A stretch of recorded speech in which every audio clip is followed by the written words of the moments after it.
As we started our exploration of intercultural communication, we learned that it is an individual and ongoing project that would start with our own language and culture, then examine linguistic and cultural diversity before explaining how we understand others and how others understand us. Intercultural communication challenged us to continually reflect and adapt our understanding of how we respond to and receive information from others. I chose to present my involvement in the first global challenge for this assessment, as in reflection it mirrored so effectively the process outlined above and continues to add to my understanding of not only how the world communicates, but how individuals can have a profound impact on this process, as shown in this short video clip of the opening ceremony of the event. 150-17. Hello and good evening. My name is Tim Dodds, and it is my undeniable honor to welcome you to DAR Constitution Hall for the inaugural and 2017 First Global Challenge.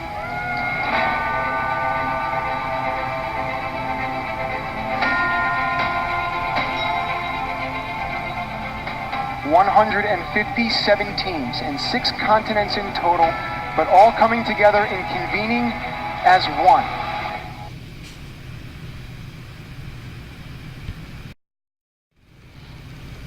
It is the convening as one that really helped me to select this process, for that is truly what we did.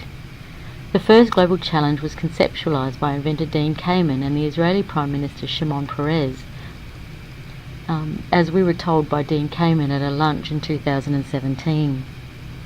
As they discussed the success of the first family of robotics programs, they were concerned that although students in over 60 countries were involved and developing the engineering and technological skills needed for the 21st century and beyond, so many more were not. In addition, the countries involved were already well developed and mostly English-speaking. The global north, according to Hugh. Kamen and Perez wanted to develop a program to involve every nation in the world, but it was not until after Perez's death that Kamen prioritized the project and formed the first Global Challenge think tank in January 2017. The development of this remarkable program was, in my opinion, largely the result of the outstanding intercultural communication skills of the man Kamen chose to be the president of First Global, former Admiral and US Congressman Joe Sestak. It was his ability to bring together a team that firmly held cohesion as its goal that led to the success of the program. His career as a naval officer not only provided him with the global network he needed to seek out interested mentors in countries around the world, but the experience needed to communicate effectively in such a diverse range of registers. His skill, as described by Blumhardt, lay in his ability to register switch, establishing, discussing, and meeting the needs of students, mentors, and officials the world over. At the lunch with Dean Kamen, he described his greatest asset in finding teams around the world was of all things the US Mining and Development Department. He found that they had scientists in countries that the State Department had never even heard of, and he utilized those people to find and seek out interested mentors in countries throughout Africa, Asia, and the Pacific.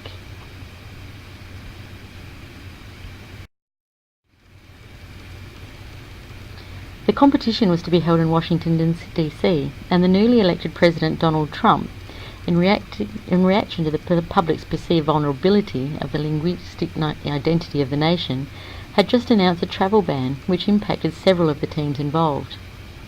The countries impacted were categorized as potential terrorists and enemies of the United States. The us versus them mentality, outlined by Lloyder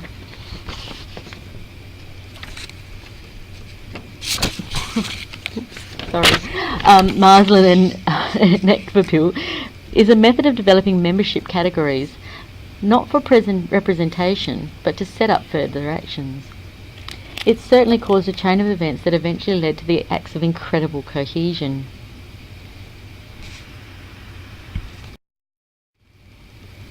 Three days from competition and overcoming terrible danger in the attempt, the Afghan team of 7 girls were denied visas at their second visit to the US Embassy in Kabul. In despair, they were featured in a major news article that went viral. Their plight was broadcast around the world and prompted Donald Trump to personally intervene and allow them to enter the country. A follow-up visit to the competition by his daughter Ivanka also received extensive media attention. In terms of intercultural communication, I still puzzle to understand the apparent backflip. Was it an attempt by Trump to show his compassionate side? Were they simply no threat and a way of showing that although the travel bans were vital for national security, they were in no way based on the ideological differences described by Blumhardt? Interestingly, Team Ghana, another group of girls, Gambia, were also denied visas and allowed access, and yet absolutely no mention of them was made in any major media article. If Joe had a catchphrase for First Global, it was, "I truly believe our greatest power is the power to convene nations, to bring people together in the pursuit of a common goal and prove that our similarities greatly outweigh our differences. That is why I'm most grateful to the US government and its State Department for ensuring Afghanistan as well as Gambia would be able to join us for this international competition this year." Bringing together teams from 157 countries around the world in only 6 months far exceeded everyone's expectations. The organising committee hoped to get at least 30 teams to the initial event and contacted countries initially involved in other first programs.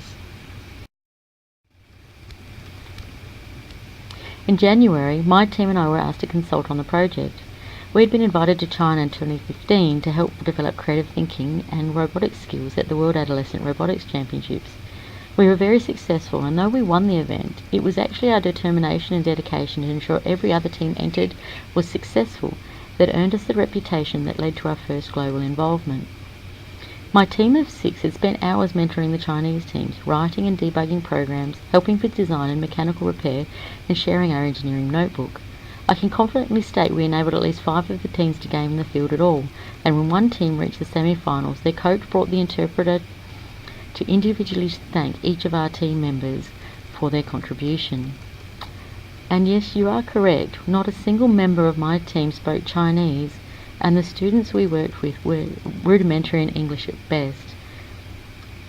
The register they spoke in was actually Java, the programming language, and a very, very complex series of hand gestures.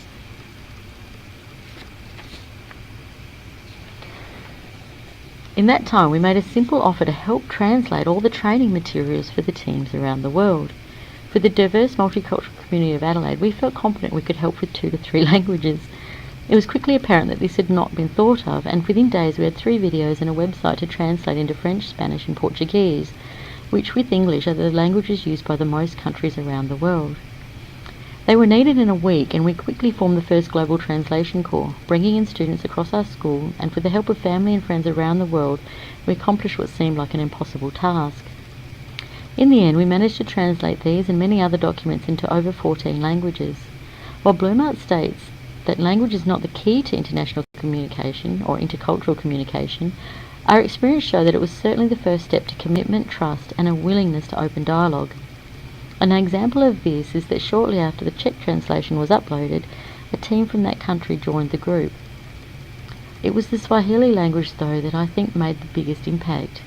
Translated by a former teacher at our school, tracked down by one of our students, it led to 75% of African countries taking part, and many of the coaches and mentors from those teams spoke directly to us to thank us for our work in that area. The respect shown and the determination to ensure all nations were represented and catered for was clearly influenced many mentors to form teams. Our team also modelled the principles of cooperation. Compete like crazy, but in a spirit of friendly competition, sharing all you learn to help others improve, as that drives your own improvement. We were extremely active on social media, produced countless training videos and shared every stage of our robot development in detail. With over 58 countries having no prior robotic experience, we were honoured to see our designs appear on over 1/3 of the robots at the competition, enabling them to truly participate on a global level. First Global was not just the teams involved in competition though. The Global STEM Core was a key aspect to the success of teams around the world. Using social media and live streaming sites, international teams were paired with experienced first teams who acted as mentors. This required them to develop a wide range of registers for communication, and the students involved will distinctly communicate how much they gained through the experience of trying to translate something they knew really well into not only a different language, but to enable people to participate without the tools that we take for granted on a daily basis. One student from Cameroon, recounted how she had to walk 3 miles every morning, not to get to school, but to get to a place where she could charge her phone, because that was the only internet connection that she had and the only way she had of being able to program her robot.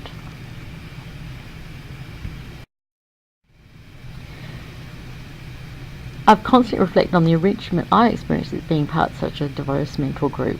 Our WhatsApp channel was an endless, constructive, fun and informative conversation that spanned the globe and continues today.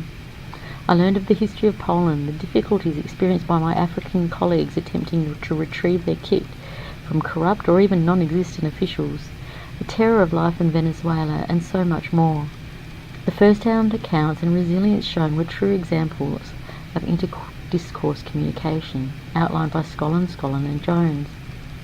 In contrast, the student channel was an endless stream of random comments and emojis, crazy video links and game references, as they attempted to communicate in a register foreign to those of us over 20.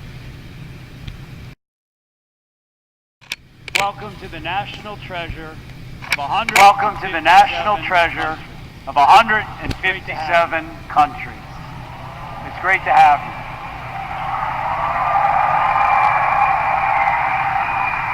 What makes you so special is that you're not burdened with experience. The burden of experience refers to the fixed mindset, a lack of the polycentricity described by Blumhardt as necessary to take part in the modern world of superdiversity. While the adults were all burdened with their own cultural norms, it was inspiring to see the students fully engaged with the ethos of the program, and for an event with over 2,500 student participants aged between 15 and 18, it truly was free of any incident. Some of my fondest memories were watching traditional enemies embrace and celebrate at the end of their matches. There really was hope for the world, and it was, really is hope for the world when students like this are able to convene.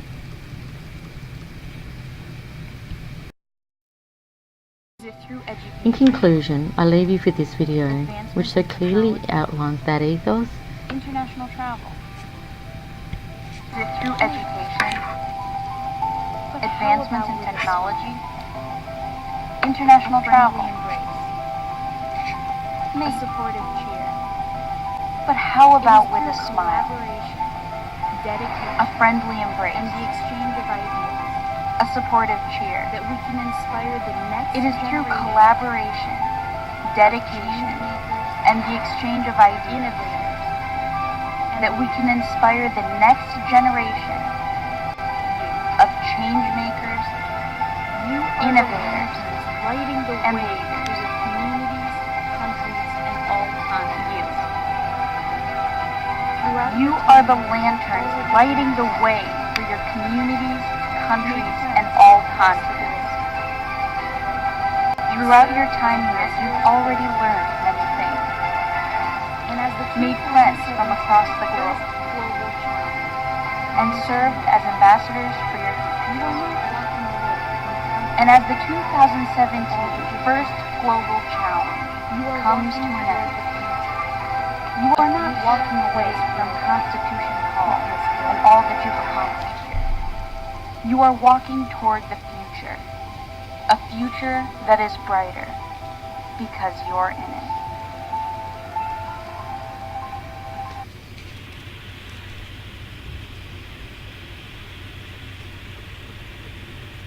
Naive?